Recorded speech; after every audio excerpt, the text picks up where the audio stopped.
Shalom, shalom, shalom. Soyez richement bénis dans le nom suprême de Jésus-Christ de Nazareth, le ressuscité.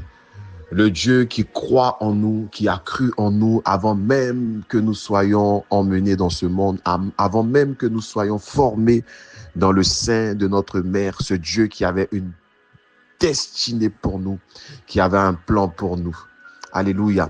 Et pendant que je suis en train de parler, je voulais faire un lapsus en disant que nous sommes prédestinés.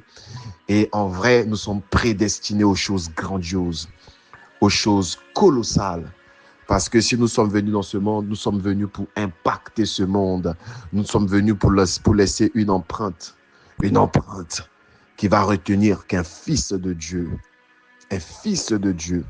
était là parmi les hommes. Alors, nous continuons nos sessions du pain quotidien et le thème du mois, c'est la restauration totale. C'est un thème que j'aime de tout mon cœur, la restauration totale. Ce n'est pas une restauration à moitié, ce n'est pas un début de restauration, c'est une restauration totale, tirée dans le livre de 1 Samuel 30, le verset 18 à 19. Le thème de cette semaine que nous sommes en train de traiter depuis le lundi, c'est crier à l'Éternel. Crier à l'Éternel. Et le thème de ce jour, c'est Dieu les délivra. Dieu les délivra. Dieu te délivre. Dieu délivre ta famille. Dieu délivre tes enfants. Dieu délivre ton travail. Dieu délivre ton pays. Dieu délivre ta nation. Dieu délivre ta famille. Dieu délivre tes amis. Dieu délivre tes connaissances.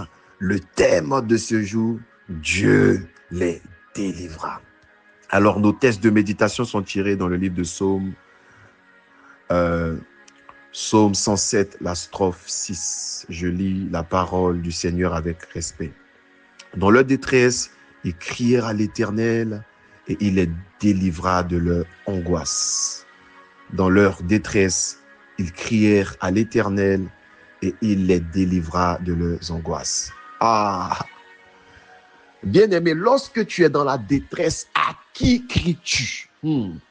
Lorsque les problèmes t'accablent de part et d'autre, lorsqu'il y a des mauvaises nouvelles sur mauvaises nouvelles, lorsqu'il y a des maladies sur maladies, lorsqu'il y a des problèmes financiers sur problèmes financiers, lorsque tu n'arrives pas à payer ton loyer, que les loyers s'accumulent, lorsque tu n'arrives même plus à réparer ta voiture parce qu'il y a une panne mécanique, lorsque tu n'arrives même plus à payer l'école de tes enfants, lorsque tu n'arrives plus à subvenir à tes besoins, lorsque tu n'arrives plus à joindre aucun bout, à qui cries-tu?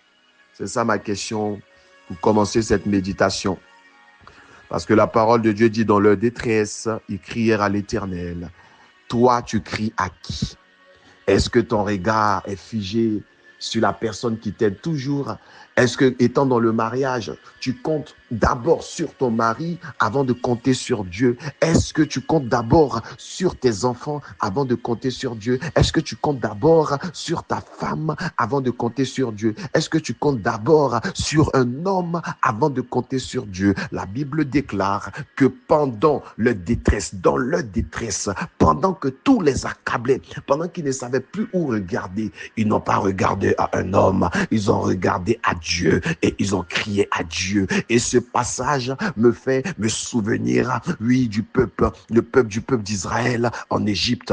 La Bible déclare, pendant 400 ans, ils ont été assujettis à Pharaon. Pourquoi? Parce qu'il y a un nouveau Pharaon qui est venu. Il voyait la multiplication. Je vais même parler d'un thème un peu méchant. Il voyait la prolifération du peuple d'Israël. Et qu'est-ce qu'il a fait? Il les a réduits en esclavage. Il les a réduits à des choses minables. Et ils ont pleuré, ils ont regardé peut-être à leur capacité, ils ont regardé au nombre qu'ils étaient, mais rien ne s'est passé pendant 400 ans. Mais la Bible déclare que lorsqu'ils ont commencé à crier à l'Éternel, lorsque les pleurs sont montés vers l'Éternel, Dieu s'est suscité un sauveur.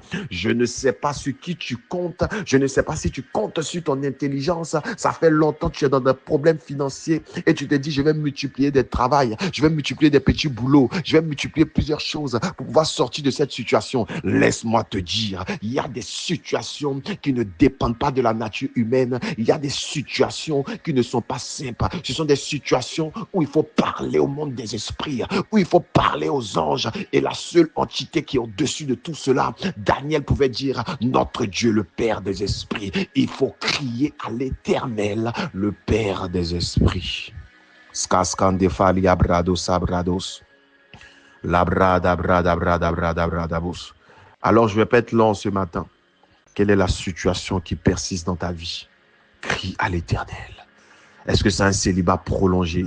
Crie à l'Éternel. Est-ce que c'est un chômage prolongé? Crie à l'Éternel. Est-ce que c'est des projets bloqués? Crie à l'Éternel. Est-ce que c'est une maladie qui te ronge? Moi, je ne crois pas aux maladies incurables. Il n'y a aucune maladie qui n'est pas curable. Est-ce que c'est une maladie qui ronge tes os, ton sang, ton corps, tes organes? Crie à l'Éternel. Je crois au Dieu de Métushela, celui qui l'a fait vivre 969 ans, l'homme qui a vécu le plus longtemps sur la terre. Je crois au Dieu de Noé, celui qui a vécu 963 ans. Je crois au Dieu de la longévité. Je crois au Dieu qui prolonge les jours. Quel est ton problème? Crie à l'Éternel. La Bible dit dans le psaume 107, le verset 6, dans leur détresse, ils crièrent à l'Éternel et l'Éternel les délivra de leur angoisse. Je vois la main de Dieu en train de te délivrer de toute angoisse. Je vois la main de Dieu en train de te sortir de cette situation.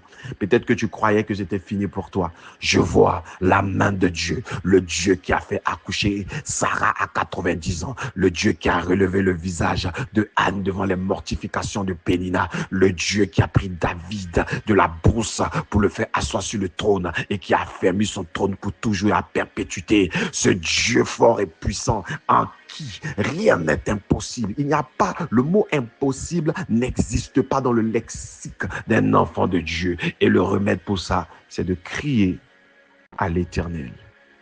Alors je crie pour toi à l'Éternel de la même manière que Samuel a crié à Dieu pour Israël. Et je déclare que tes problèmes sont résolus. Aujourd'hui, ton téléphone sonne. Aujourd'hui, le miracle vient à toi. Si tu es malade, tu es guéri.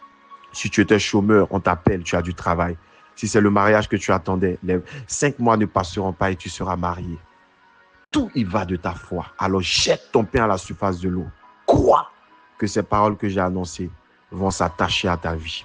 Au nom de Jésus. Amen. Amen. Amen.